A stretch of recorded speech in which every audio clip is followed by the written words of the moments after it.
Well, I got an inquiry about the sunroof motor and the deflector motors on these A8s, D3s, S8s.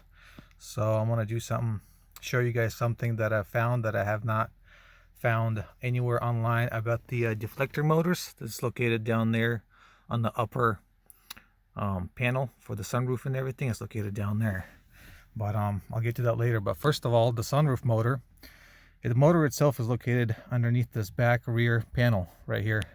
There's no screws in here, not like the front one. The front one's got a couple screws up there, but I'll show you that later. But what you do is you come up here, grab your trim removal tool, just kind of slide it underneath there and pull it off.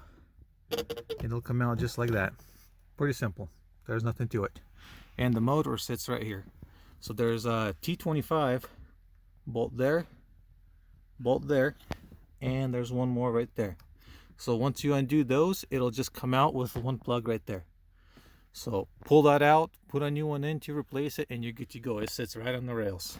So pretty simple. There's no reason to get into that because it's pretty dang straightforward. I'll put a new one in, replace it. Now the front one, it has a couple screws right here in the middle on top, T25 also. So what you want to do is first remove this the lens cover, and it slides in like this. So you want to go from the front with your pry tool, pry it out, and it'll just come out. Do that same thing for the other side. Take that T25 out, and then you use your trim removal tool, pry it out from the front right here, and it'll just come out just like this. It'll just slide out. Might have to wiggle it a little bit, move your mirror out of the way so you're not damaging that. And there you go. So once you remove this, there's a couple of clips here. There's a couple of clips here where you can undo those, right, to get it all out. I'm not going to do that because I'm going to put it back in just so I don't lose it or anything. But the deflector motor, I've seen a lot of videos on YouTube.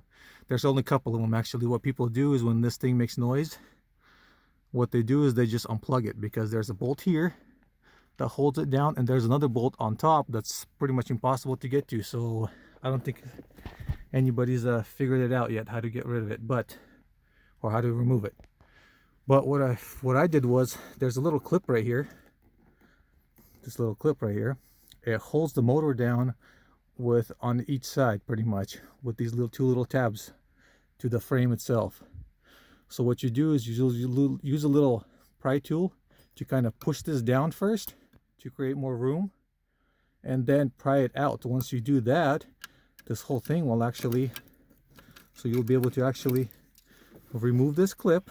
This whole clip will come out that holds the motor down, and you can actually take the motor itself out.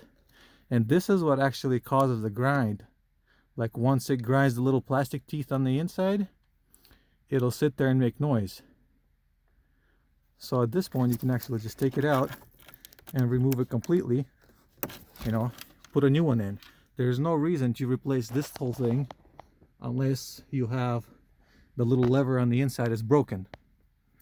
So that's what I kind of learned by doing this. Like I said, I haven't seen a single video on YouTube that actually shows how to do that, and I spent a little bit of time looking around.